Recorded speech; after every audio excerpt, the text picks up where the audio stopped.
Plato's Apology.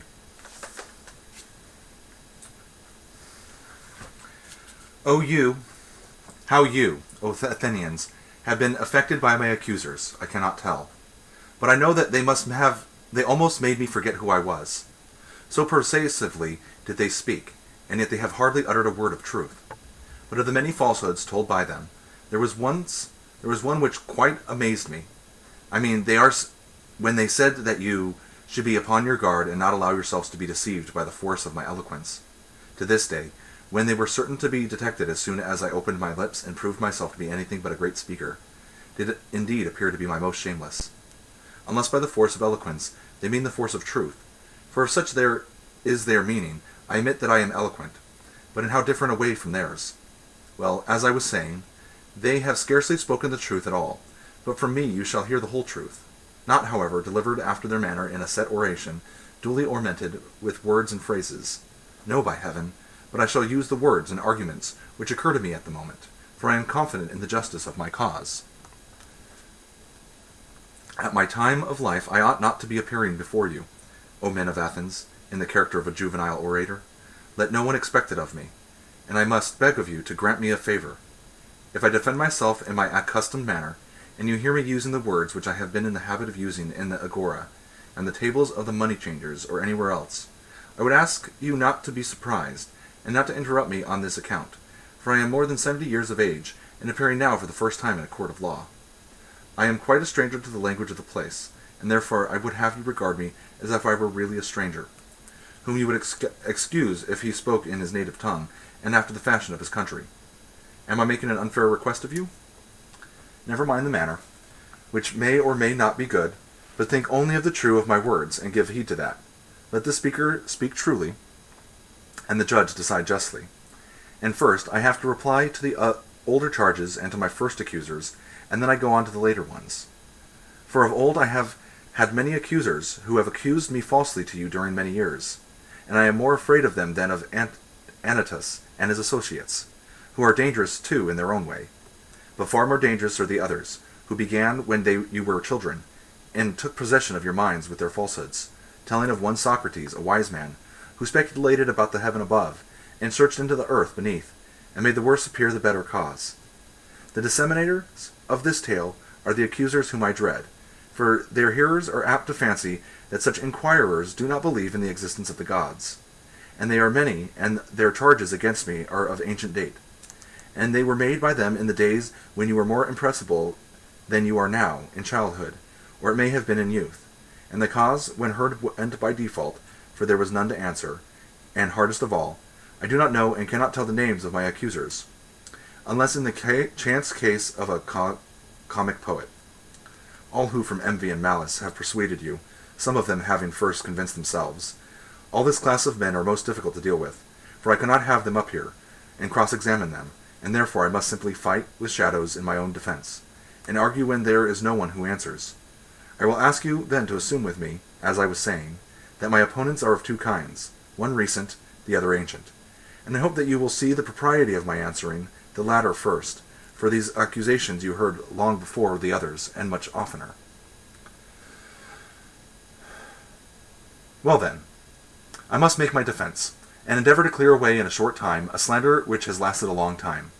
May I succeed, if to succeed be for my good and yours, or likely to avail me in my cause. The task is not an easy one. I quite understand the nature of it, and so leaving the event with God, in obedience to the law, I will now make my defense. I will begin at the beginning, and ask what is the accusation which has given rise to the slander of me, and in fact has encouraged Miletus to prefer this charge against me. Well, what do the slanderers say? They shall be my prosecutors, and I will sum up their words in an affidavit. Socrates is an evildoer, and a curious person, who searches into things under the earth and in heaven, and he makes the worse appear the better cause, and he teaches the aforesaid doctrines to others. Such is the nature of the accusation. It is just what you have yourself seen in the comedy of Aristophanes, who has introduced a man, whom he calls Socrates, going about and saying that he walks in air, and talking a deal of nonsense concerning matters of which I do not pretend to know either much or little. Not that I mean to speak disparagingly of anyone who is a student of natural philosophy.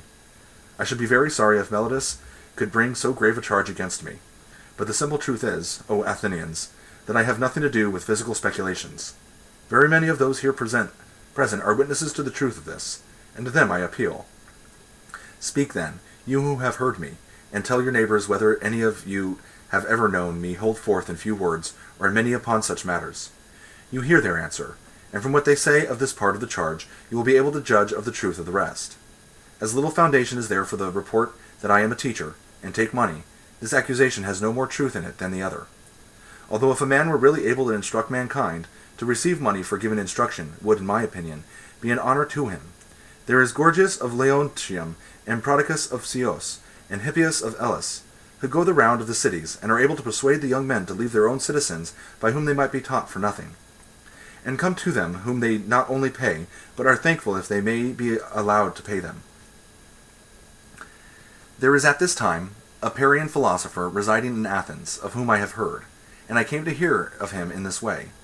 I came across a man who has spent a world of money on the sophists, Callias, the son of Hippoconus, and knowing that he had sons, I asked him, Callias, I said, if your 2 sons are foals or calves, there would be no difficulty in finding some one to put over them. We should hire a trainer of horses, or a farmer probably, who would improve and perfect them in their own proper virtue and excellence. But as they are human beings, whom are you thinking of placing over them?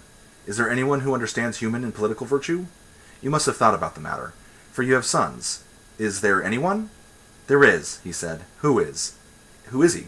Said I. And of what country, and what does he charge? Evenus the Parianian, he replied. He is the man, and his charge is 5 minae. Happy as envious Evenus. I said to myself, if he really has this wisdom, and teaches at such a moderate charge, had I the same? I should have been very proud and conceited, but the truth is that I have no knowledge of the kind. I dare say, Athenians, that some one among you will reply, Yes, Socrates, but what is the origin of these accusations which are brought against you? There must have been something strange which you have been doing. All these rumors, and this talk about you would never have arisen if you had been like other men. Tell us, then, what is the cause of them, for we should be sorry to judge hastily of you. Now I regard this as a fair challenge, and I will endeavor to explain to you the reason why I am called wise and have such an evil fame. Please to attend then, and although some of you may think that I am joking, I declare that I will tell you the entire truth. Men of Athens, this reputation of mine has come of a certain sort of wisdom which I possess. If you ask me what kind of wisdom, I reply, wisdom such as many perhaps be attained by man, for to that extent I am inclined to believe that I am wise, whereas the persons of whom I was speaking have a superhuman wisdom, which I may fail to describe, because I have it not myself, and he who says that I have speaks falsely, and is taking away my character. And here, O men of Athens, I must beg you not to interrupt me, even if I seem to say something extravagant, for the words which I will speak is not mine. I will refer you to a witness who is worthy of credit. That witness shall be God, the god of Delphi. He will tell you about my wisdom, if I have any, and of what sort it is. You must have known Shepharon. He was early a friend of mine, and also a friend of yours, for he shared in the recent exile for the people, and returned with you.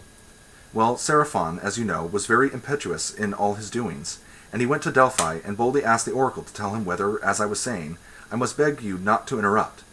He asked the oracle to tell him whether any one was wiser than I was, and the Scythian prophetess answered, that there was no man wiser.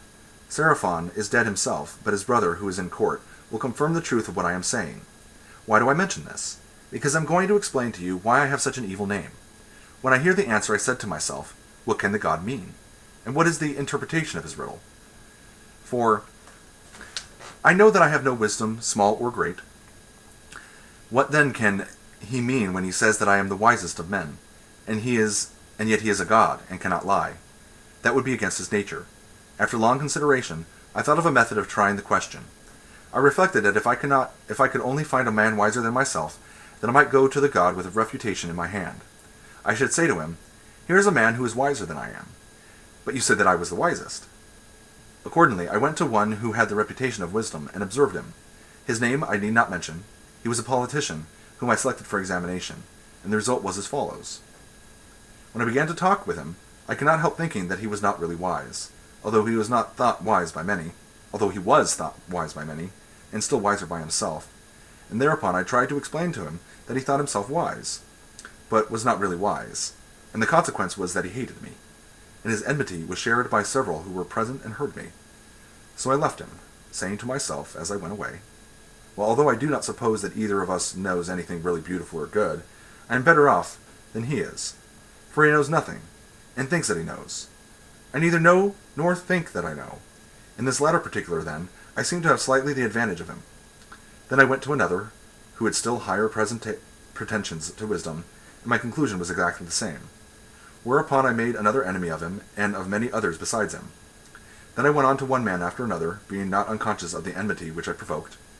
And I lamented and feared this, but necessity was laid upon me, the word of God, I thought ought to be considered first. And I said to myself, Go, I must to all who appear to know, and find out the meaning of the oracle. And I swear to you, Athenians, by the dog I swear, for I must tell you the truth. The result of my mission was just this. I found that the men most in repute were all but the most foolish, and that others less esteemed were really wiser and better. I will tell you the tale of my wanderings and of the Herculean labors, as I may call them, which I endured only to find at last the oracle irrefutable. After the politicians, I went to the poets, tragic, dithyrambic, and all sorts. And there, I said to myself, you will be instantly detected. Now you will find out that you are more ignorant than they are.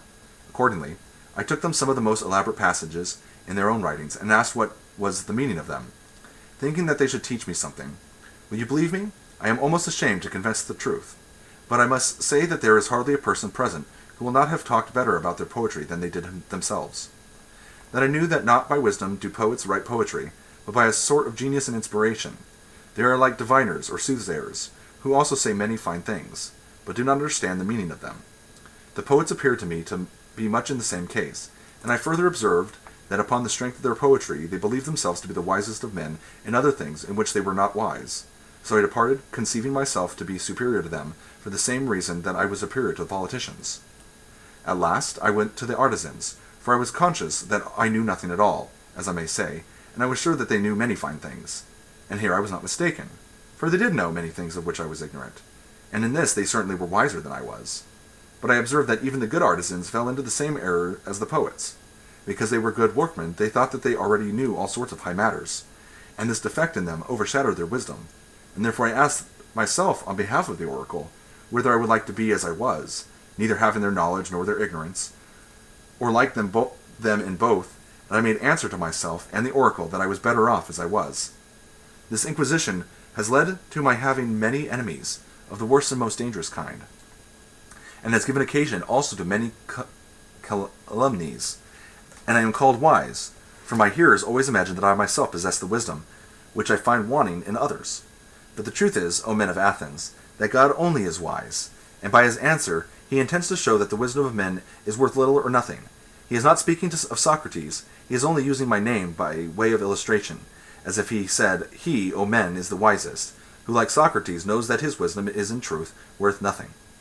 And so I go about the world, obedient to the God, and search to make enquiry into the wisdom of anyone, whether citizen or stranger, who appears to be wise, and if he is not wise, then in vindication of the oracle I show him that he is not wise, and my occupation quite absorbs me, and I have no time to give either to any public matter or interest, or to any concern of my own, but I am in utter poverty by reason of my devotion to the God. There is another thing. Young men of the richer classes, who have not much to do, come about me of their own accord. They like to hear the pretenders examined, and they often imitate me, and proceed to examine others. There are plenty of persons, as they quickly discover, who think that they know something, but really know little or nothing, and then those who are examined by them, instead of being angry with themselves, are angry with me. This confounded Socrates, they say, this villainous misleader of youth, and then if somebody asks them why, what evil does he practice or teach? They do not know, and cannot tell, but in order that they may not appear to be at a loss, they repeat the ready-made charges which are used against all philosophers, about teaching things up in the clouds and under the earth, and having no gods, and making the worse appear the better cause, for they do not like to confess that their pretense of knowledge has been detected, which is the truth. And as they are numerous and ambitious and energetic, and are drawn up in battle array, and have persuasive tongues, they have filled their ears with their loud and inveterate calumnies. And this is the reason why my three accusers, Meletus and Anytus and Lycon, have set upon me. Meletus, who has a quarrel with me on behalf of the poets, Anytus on behalf of the craftsmen and politicians, Lycon on the behalf of the rhetoricians, and as I said at the beginning, I cannot expect to get rid of such a mass of calumny all in a moment. And this, O men of Athens, is the truth and the whole truth. I have concealed nothing, I have dissembled nothing. And yet I know that my plainness of speech makes them hate me. And what is their hatred but a proof that I am speaking the truth? Hence has arisen the prejudice against me, and this is the reason of it, as you will find out either in this or in any future inquiry. I have said enough in my defense against the first class of my accusers. I turn to the second class. They are headed by Meletus, that good man and true love of his country, and he calls himself. Against these two I must try to make a defense. Let their affidavit be read. It contains something of this kind. It says that Socrates is a doer of evil, who corrupts the youth, and who does not believe in the gods of the state, but has other new divinities of his own. Such is the charge, and now let us examine the particular counts. He says that I am a doer of evil, and corrupt the youth. But I say, O men of Athens, that Meletus is a doer of evil, and that he pretends to be in earnest when he is only in jest, and is so eager to bring men to trial from a pretended zeal and interest about matters in which he really never had the smallest interest. And the truth of this I will endeavor to prove to you. Come hither, Meletus, and let me ask a question of you. You think a great deal about the improvement of youth? Yes, I do. Tell the judges, then, who is their improver? For you must know, as you have taken the pains to discover their corrupter, and are citing and accusing me before them. Speak, then, and tell the judges who their improver is. Observe, Meletus, that you are silent and have nothing to say. But is not that rather disgraceful, and a very considerable proof of what I am saying, that you have no interest in the matter? Speak up, friend, and tell us who their improver is, the laws. But that, my good sir, is not my meaning. I want to know who the person is, who in the first place knows the law, the judges, Socrates, who are present in the court. What do you mean to say, Meletus, that they are able to instruct and improve youth? Certainly they are. What, all of them, or some only, and not others? All of them. By the goddess Here, and that is good news. There are plenty of improvers, then.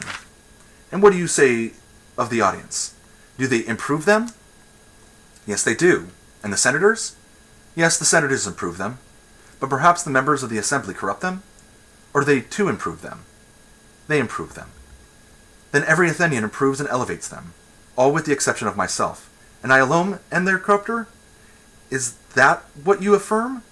That is what I stoutly affirm. I am very unfortunate if you are right, but suppose I ask you a question. How about horses? Does one man do them harm and all the world good?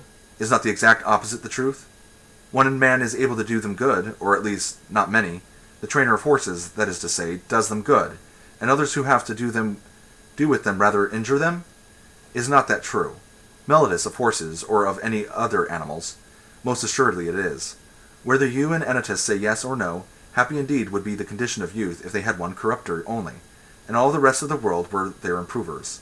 But you, Meletus, have sufficiently shown that you never had a thought about the young. Your carelessness is seen in your not caring about the very things which you bring against me. And now, Meletus, I will ask you another question, by Zeus I will. Which is better, to live among bad citizens, or among good ones? Answer, friend, I say. The question is one which may be easily answered. Do not the good do their neighbors good, and the bad do them evil? Certainly. And is there anyone who would rather be injured than benefited by those who live with him? Answer, my good friend. The law requires you to answer. Does anyone like to be injured? Certainly not. And when you accuse me of corrupting and deteriorating the youth, do you allege that I corrupt them intentionally or unintentionally? Intentionally, I say. But you have just admitted that the good do their neighbors good, and evil do them evil. Now is that a truth which your superior wisdom has recognized thus early in life? And am I, at my age, in such darkness and ignorance, as not to know that if a man with whom I have to live is corrupted by me, I am very likely to be harmed by him? And yet I corrupted him, and intentionally too. So you say, although neither I nor any other human being is ever likely to be convinced by you. But either I do not corrupt them, or I corrupt them unintentionally, and on either view of the case you lie. If my offense is unintentional, the law has no cognizance of unintentional offenses. You ought to have taken me privately, and warned and admonished me, for if I had been better advised, I should have left off doing what I only did unintentionally. No doubt I should, but you would have nothing to say to me and refuse to teach me, and know you bring me up in this court, which is a place not of instruction, but of punishment. It will be very clear to you, Athenians, as I was saying, that Meletus has no care at all, great or small, about the matter. But still I should like to know, Meletus, in what I am affirmed to corrupt the young. I suppose you mean, as I infer from your indictment, that I teach them not to acknowledge the gods which the state acknowledges, but some other new divinities or spiritual agencies in their stead. These are the lessons by which I corrupt the youth, as you say. Yes, that I say emphatically. Then by the gods, Meletus, of whom we are speaking, tell me and the court, in somewhat plainer terms, what you mean. For I do not as yet understand whether you affirm that I teach other men to acknowledge some gods, and therefore I do not believe in gods, and am not an entire atheist. This you do not lay to my charge, but only you say that they are not the same gods which the city recognizes. The charge is that they are different gods. Or do you mean that I am an atheist simply, and a teacher of atheism? I mean the latter, that you are a complete atheist. What an extraordinary statement! Why do you think so, Meletus? Do you mean that I do not believe in the godhead of the sun or moon, like other men? I assure you, judges, that he does not, for he says that the sun is stone and the moon earth. Friend Meletus, you think that you are accusing Anaxagoras that you have but a bad opinion of the judges? If you fancy them illiterate to such a degree that not to know that these doctrines are found in the books of Anaxagoras, the Clazomenian, which are full of them, and so, forsooth, the youth are said to be taught them by Socrates, when there are not unfrequent exhibitions of them at the theatre, price of admission 1 drachma at the most, and they might pay their money, and laugh at Socrates if he pretends to father these extraordinary views. And so, Meletus, you really think that I do not believe in any god? I swear by Zeus that you believe absolutely in none at all. Nobody will believe you, Meletus, and I am pretty sure that you do not believe yourself. I cannot help thinking, men of Athens, and Meletus is reckless and impudent, and that he has written this indictment in a spirit of mere wantonness and youthful bravado. Has he not compounded a riddle, thinking to try me? He said to himself. I shall see whether the wise Socrates will discover my facetious contradiction, or whether I shall be able to deceive him and the rest of them. For it certainly does appear to me to contradict himself in the indictment as much as if he said that Socrates is guilty of not believing in the gods, and yet of believing in them. But this is not like a person who is in earnest. I should like you, O men of Athens, to join me in examining what I conceive to be his inconsistency. And do you, Meletus, answer? And I must remind the audience of my request that they would not make a disturbance if I speak in my accustomed manner. Did ever man, Meletus, believe in the existence of human things, and not of human beings? I wish, men of Athens, that he would answer and not be always trying to get up an interruption. Did ever any man believe in horsemanship and not in horses? Or in flute playing and not in flute players? No, my friend. I will answer to you and to the court, as you refuse to answer for yourself. There is no man who ever did. But now please to answer the next question. Can a man believe in spiritual and divine agencies and not in spirits or demigods? He cannot. How lucky I am to have extracted an answer, by the assistance of the court. But then you swear in the indictment that I teach and believe in divinity, divine or spiritual agencies, new or old, no matter for what, that, at any rate, I believe in spiritual agencies. So you say and swear in the affidavit, and yet if I believe in divine beings, how can I help believing in spirits or demigods? Must I not? To be sure I must, and therefore I must assume that the silence gives consent. Now, what are spirits or demigods? Are they not either gods or the sons of gods? Certainly they are. But this is what I call the facetious riddle invented by you, and the demigods or spirits are gods. And you say first that I do not believe in gods, and then again that I do believe in gods. That is, if I believe in demigods. For if the demigods are the illegitimate sons of gods, whether by the nymphs or by any other mothers, of whom they are said to be the sons, what human being will ever believe that there are no gods if they are the sons of gods? You might as well affirm the existence of mules, and deny that the horses and asses, such nonsense.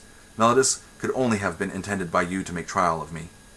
You have put into this into the indictment because you had nothing real of which to accuse me.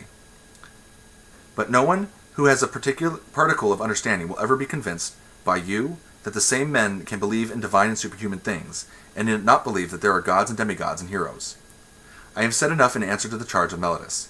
Any elaborate defense is unnecessary, but I know only too well how many are the enmities which I have incurred, and this is what will be my destruction if I am destroyed. Not Meletus, nor yet Anytus, but the envy and detraction of the world, which has been the death of many good men, and will probably be the death of many more. There is no danger of my being the last of them. Someone will say, and you are not ashamed, Socrates, of a course of life which is likely to bring you to an untimely end? To him I may fairly answer, there you are mistaken. A man who is good for anything ought not to calculate the chance of living or dying. He ought only to consider whether in doing anything he is doing right or wrong, acting the part of a good man or of a bad man. Whereas upon your view, the heroes who fell at Troy were not good for much, and the son of Theodotus above all, who altogether despised danger in comparison with disgrace, and who was so eager to slay Hector, his goddess mother said to him, that if he avenged his companion Patroclus, and slew Hector, he would die himself. Fate, she said, in these or the like words, waits for you next after Hector. He receives this warning, utterly despised danger and death, and instead of fearing them, feared rather to live in dishonor, and not to avenge his friend. Let me die forthwith, he replies, and be avenged of my enemy, rather than abide here by the beaked ships, a laughingstock and a burden of the earth. Had Achilles any thought of death and danger?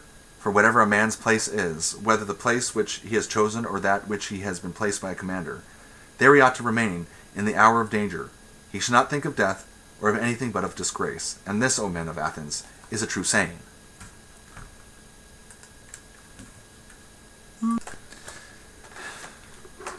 Strange indeed would be my conduct, O men of Athens, if I who, when I was ordered by the generals who you chose to command me at Podeia and Amphipolis and Delium, remained where they placed me, like any other man, facing death, if now, when, as I conceive and imagine, God orders me to fulfill the philosopher's mission of searching into myself and other men, I were to desert my post through fear of death, or any other fear, that would indeed might be strange, and I might justly be arraigned in court for denying the existence of the gods. If I disobeyed the oracle because I was afraid of death, fancying that I was wise when I was not wise, for the fear of death is indeed the pretense of wisdom, and not real wisdom, being a pretense of knowing the unknown, and no one knows whether death, which men in their fear apprehend to be the greatest evil, may not be the greatest good. Is not this ignorance of a disgraceful sort? The ignorance which is the conceit of that man knows what he does not know? And in this respect only I believe himself to differ from men in general, and may perhaps claim to be wiser than they are. That whereas I know but little of the world below, I do not suppose that I know, but I do know that injustice and disobedience to a better, whether God or man, is evil and dishonorable, and I will never fear or avoid a possible good rather than a certain evil.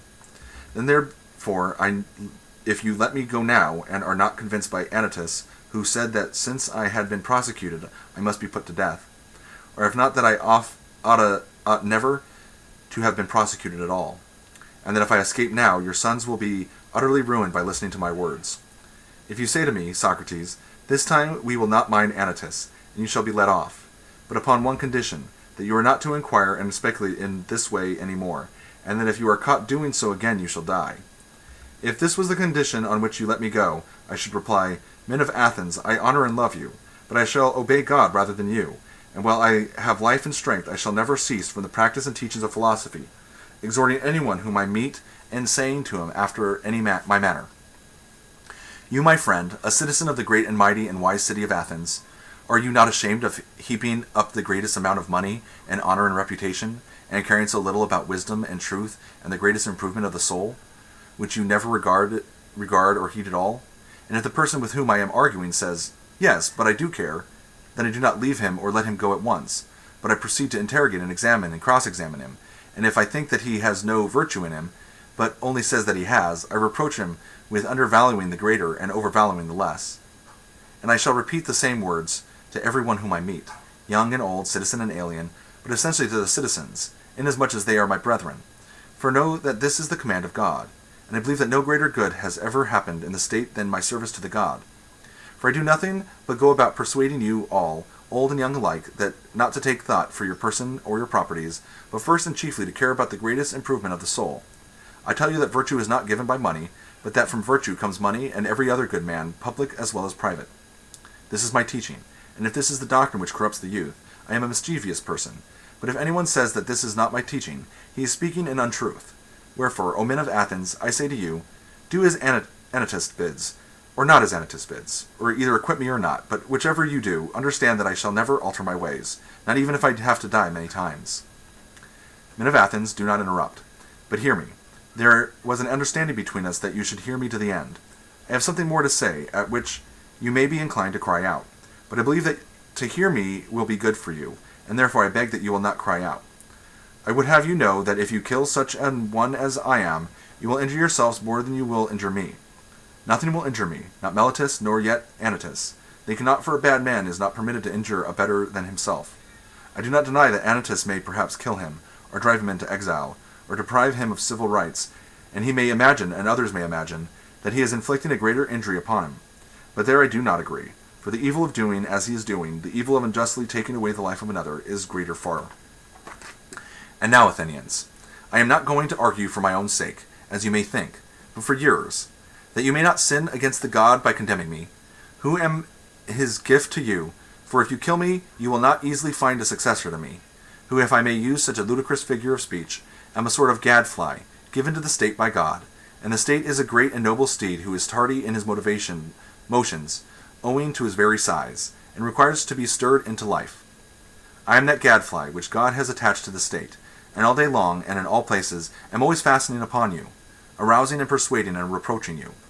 You will not easily find another like me, and therefore I would advise you to spare me. I dare say that you may feel out of temper, like a person who is suddenly awakened from sleep, and you think that you might easily strike me dead as Anytus advises, and then you would sleep on for the remainder of your lives, unless God in his care of you sent you another gadfly. When I say that I am given to you by God, the proof of my mission is this.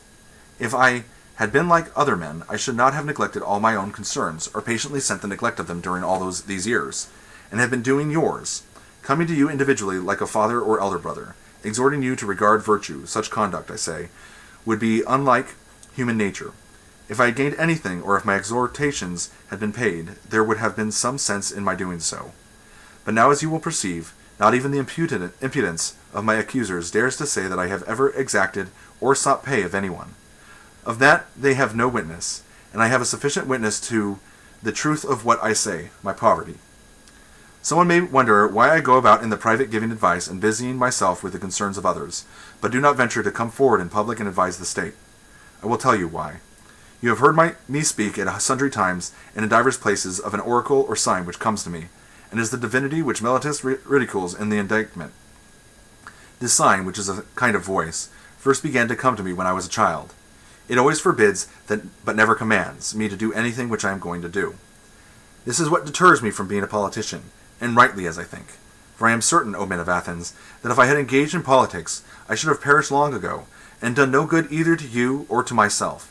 And do not be offended at my telling you the truth, for the truth is that no man who goes to war with you, or any other multitude, honestly striving against the many lawless and unrighteous deeds which are done in a state, will save his life.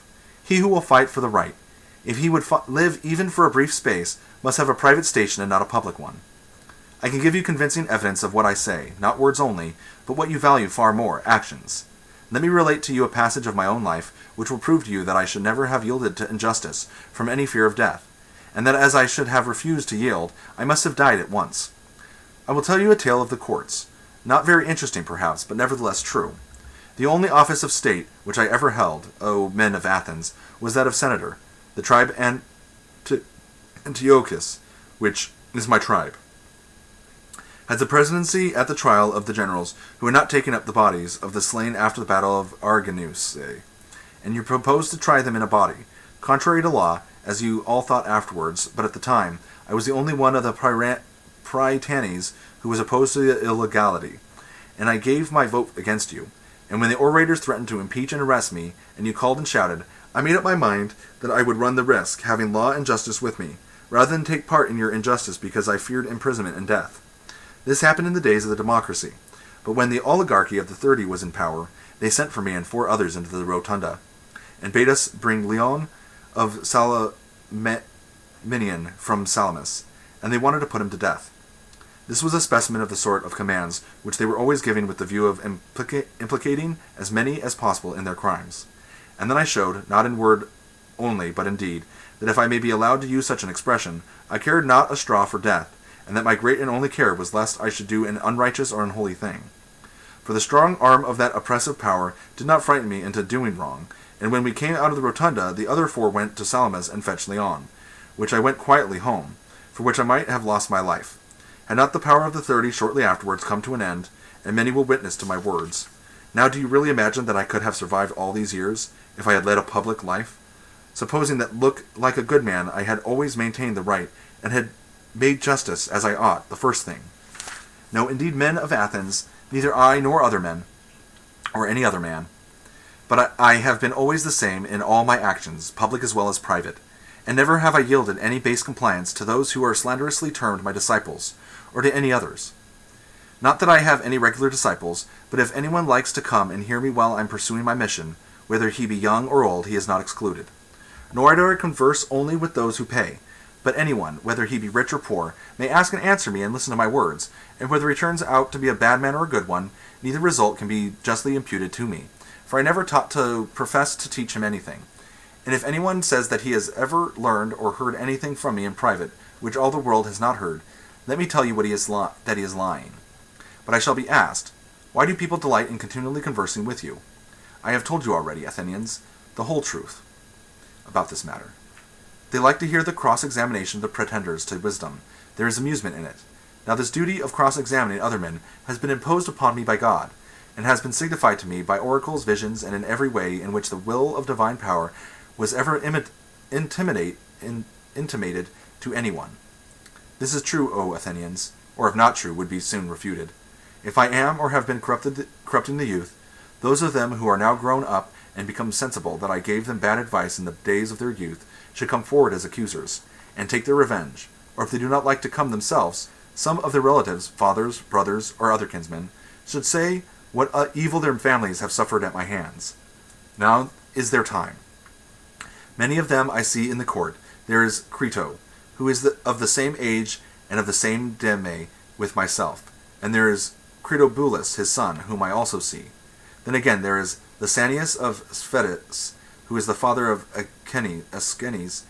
He is present. Also there is Antiphon of Cepheus, who is the father of Epigenes, and there are the brothers of several who have associated with me.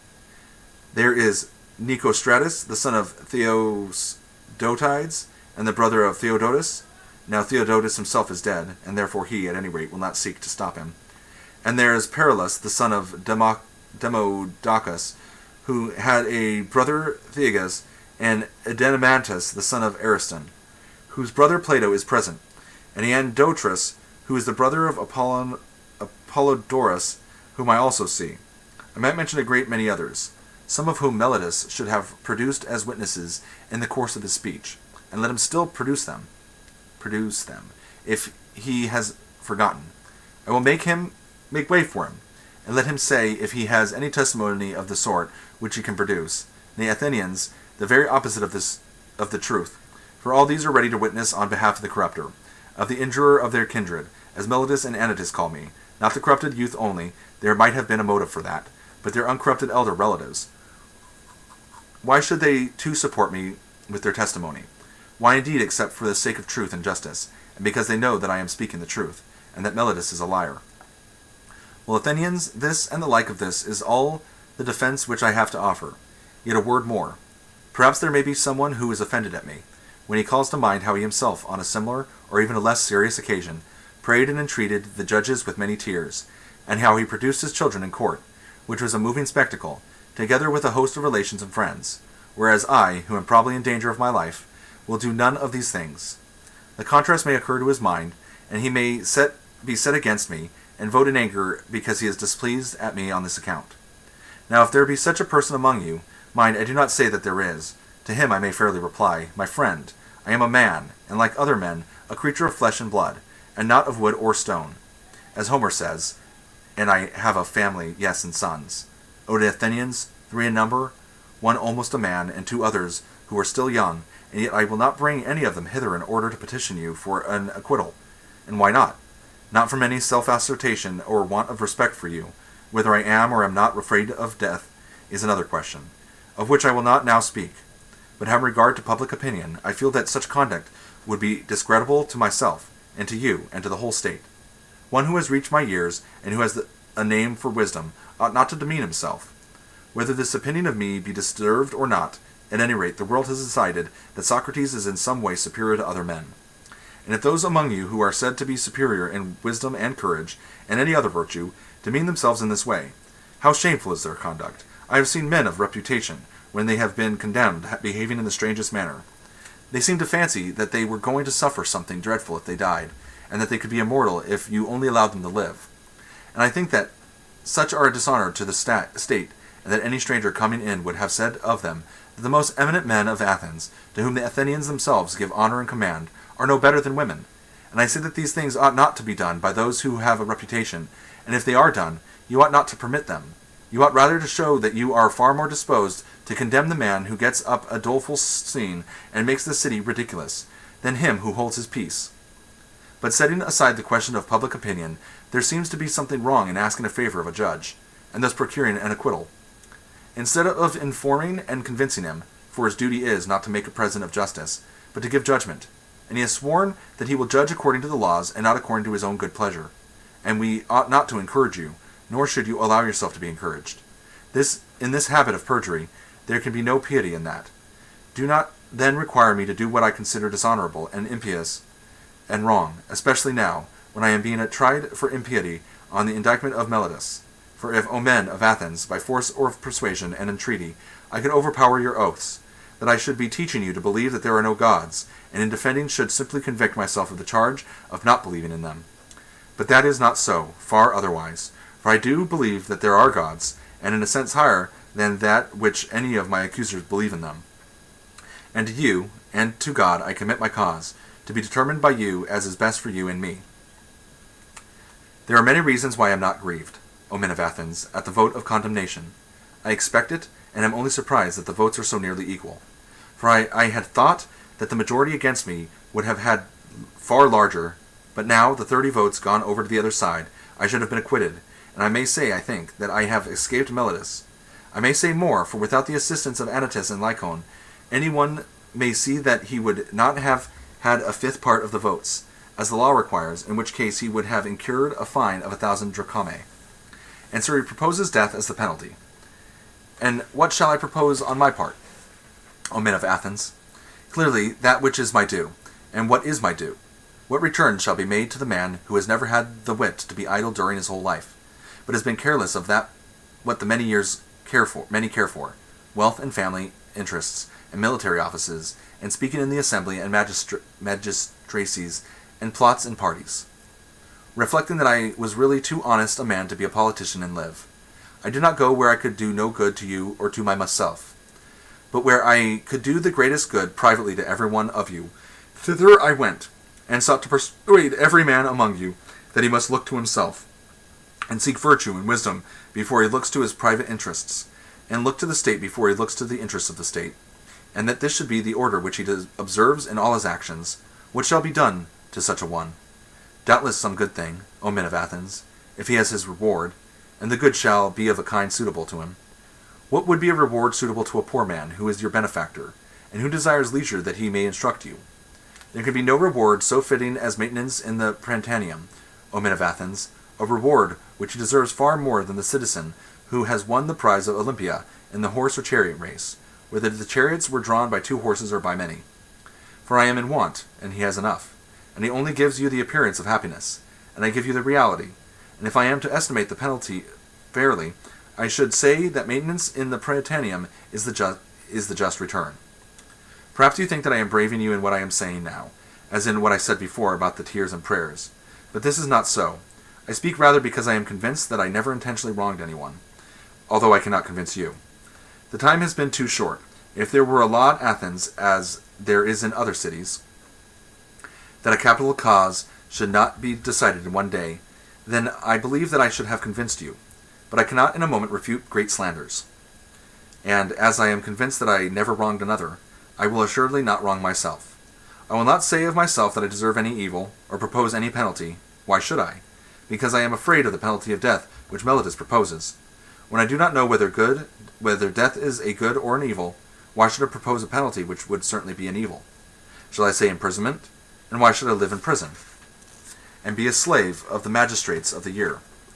Of the 11, or shall the penalty be a fine, and imprisonment until the fine is paid? There is the same objection. I should have to lie in prison for money. I have none, and cannot pay. And if I say exile, and this is my possibility be the penalty which you will affix, I must indeed be blinded by the love of life. If I am so irrational as to expect that when you, who are my own citizens, cannot endure my discourses and words, and have found them so grievous and odious that you will have no more of them, others are likely to endure me. No, indeed, men of Athens, that is not very likely, and what a life should I lead at my age, wandering from city to city, ever changing my place of exile, and always being driven out. For I am quite sure that wherever I go, there as here, the young men will flock to me, and if I drive them away, their elders will drive me out at their request, and if I let them come, their fathers and friends will drive me out for their sakes. Someone will say, Yes, Socrates, but cannot you hold your tongue, and then you may go into a foreign city, and no one will interfere with you? Now I have great difficulty in making you understand my answer to this, for if I tell you that to do as you say would be disobedience to God, and therefore that I cannot hold my tongue, you will not believe that I am serious, and if I say again that daily to discourse about virtue, and of those other things about which you hear me examining myself and others, is the greatest good of man, and that the unexamined life is not worth living, you are still less likely to believe me. Yet I say that what is true, although a thing of which it is hard for me to persuade you. Also, I have never been accustomed to think that I deserve to suffer any harm. Had I money, I might have estimated the offense at what I was able to pay, and not have been much the worse. But I have none, and therefore I must ask you to proportion the fine to my means. Well, perhaps I could afford a mina, and therefore I propose that penalty. Plato, Crito, Critobulus, and Apollodorus, my friends here, bid me say 30 minae, and they will be the sureties.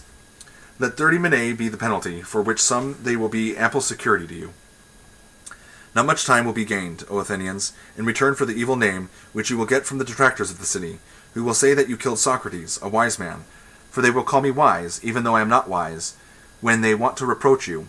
If you had waited a little while, your desire would have been fulfilled in the course of nature, for I am far advanced in years, as you may perceive, and not far from death. I am speaking now not to all of you, but only to those who have condemned me to death. And I have another thing to say to them. You think that I was convicted because I had no words of the sort which would have procured my acquittal? I mean, if I had thought fit to leave nothing undone or unsaid. Not so. The deficiency which led to my conviction was not of words, certainly not. But I had not the boldness or impudence or inclination to address you as you would have liked me to do, weeping and wailing and lamenting, and saying and doing many things which you have been accustomed to hear from others, and which, as I maintain, are unworthy of me. I thought at the time that I ought not to do anything uncommon or mean when in danger, nor do I now repent of the style of my defense. I would rather die, having spoken after my manner, than speak in your manner and live. For neither in war nor yet at law ought I or any man to use every way of escaping death. Often in battle there can be no doubt that if a man will throw away his arms and fall on his knees before his pursuers, he may escape death. And in other dangers there are other ways of escaping death. If a man is willing to say and do anything, the difficulty, my friends, is not to avoid death, but to avoid unrighteousness. And for that runs faster than death. I am old and move slowly, and the slower runner has overtaken me, and my accusers are keen and quick, and the faster runner, who is unrighteousness, has overtaken them. And now I depart hence condemned by you to suffer the penalty of death. They too go their ways condemned by the truth to suffer the penalty of villainy and wrong, and I must abide by my award.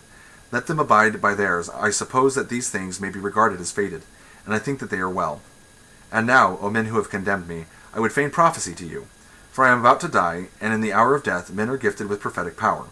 And I prophesy to you, who are my murderers, that immediately after my departure, punishment far heavier than you have inflicted on me will surely await you. Me you have killed because you wanted to escape the accuser, and not to give an account of your lives, but that will not be as you suppose, far otherwise. For I say that there will be more accusers of you than there are now, accusers whom hitherto I have restrained. And as they are younger, they will be more inconsiderate with you, and you will be more offended at them. If you think that by killing men you can prevent some one from censoring your evil lives, you are mistaken. That is not a way of escape, which is either possible or honorable. The easiest and the noblest way is not to be disabling others, but to be improving yourselves. This is the prophecy which I utter before my departure to the judges who have condemned me. Friends who have acquitted me, I would like to also talk with you about the thing which has come to pass while the magistrates are busy, and before I go to the place at which I must die, Say then a little, for we may as well talk with one another while there is time.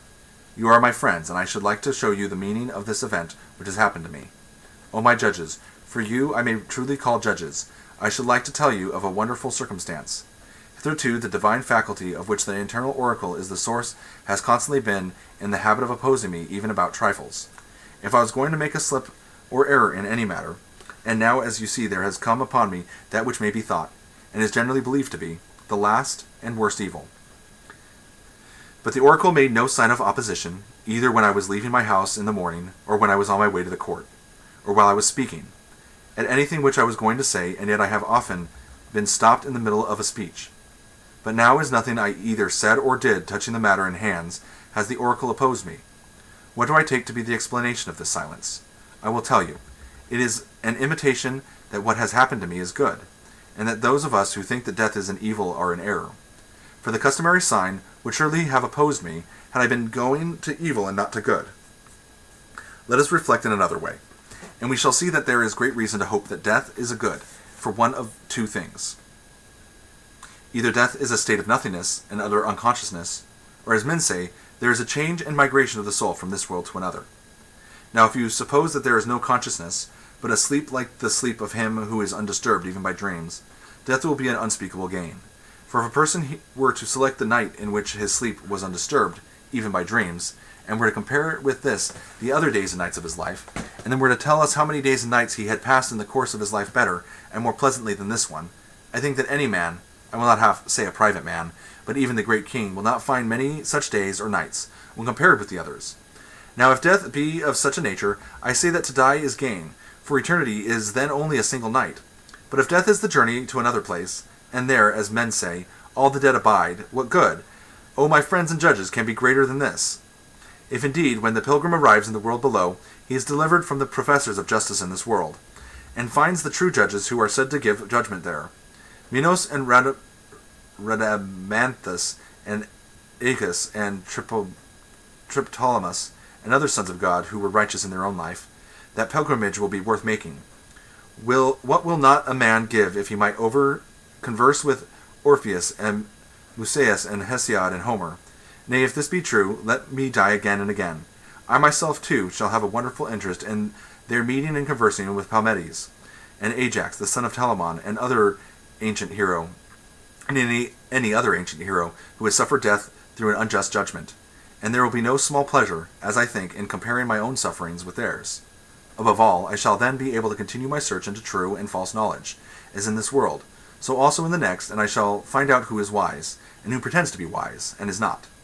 What would not a man give, O judges, to be able to examine the leader of the great Trojan expedition, or Odysseus or Sisyphus, or numberless others, men and women too? What infinite delight would there be in conversing with them and asking them questions?